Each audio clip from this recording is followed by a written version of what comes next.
নতুন বাংলাদেশে কোনো চাঁদাবাজের জায়গা হবে না বলে হুঁশিয়ারি দিয়েছেন জাতীয় নাগরিক পার্টির আহ্বায়ক নাহিদ ইসলাম। জুলাই পদযাত্রার অংশ হিসেবে সাতক্ষীরায় শহীদ আসিফ চত্বরে আয়োজিত পথসভায় তিনি এ হুঁশিয়ারি দেন। নাহিদ বলেন, ফ্যাসিবাদের পতন ঘটিয়ে রাষ্ট্র সংস্কার, জুলাই গণহত্যার বিচার এবং নতুন সংবিধান রচনাই আমাদের লক্ষ্য। একটি পক্ষ এ প্রত্যাশার বিরুদ্ধে দাঁড়িয়ে পুরনো রাষ্ট্র কাঠামো টিকিয়ে রাখতে চায়। দলটি ভেবেছে ২-৩টি আসনের লোভ দেখিয়ে এনসিপিকে কিনে নেবে। জুলাই বিপ্লবীদের কেনার সাধ্য কারণেই বলে জানান নাহিদ।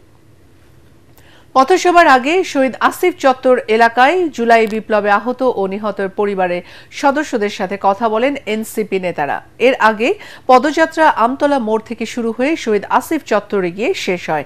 এরপর বাগেরহাটের উদ্দেশ্যে রওনা হন কেন্দ্রীয় নেতৃবৃন্দ। ছাত্র তরুণ জনতা ১৬ বছরের ফ্যাসিস্ট স্বৈরাচারী হাসিনাকে দিল্লিতে পাঠাতে পারছে। সেই দেশের ছাত্র তরুণ কোন সামান্য চাঁদাবাজদেরকে ভয় পাবে না। প্রিয় সংগ্রামী বন্ধুগণ, ঐক্যবদ্ধ হন, নতুন করে প্রস্তুতি নিন। বাংলাদেশ রাষ্ট্রকে আমাদেরকে ইসলামের ভিত্তিতে বৈষম্য বিরোধী এবং দুর্নীতি বিরোধী রাষ্ট্র হিসেবে গড়ে তুলতে হবে। যে কারণে আমাদের শহীদেরা রক্ত দিয়েছিল, সাতক্ষীরার মানুষ রক্ত দিয়েছিল, সেই সকল শব্দ বাস্তবায়ন করতে হবে।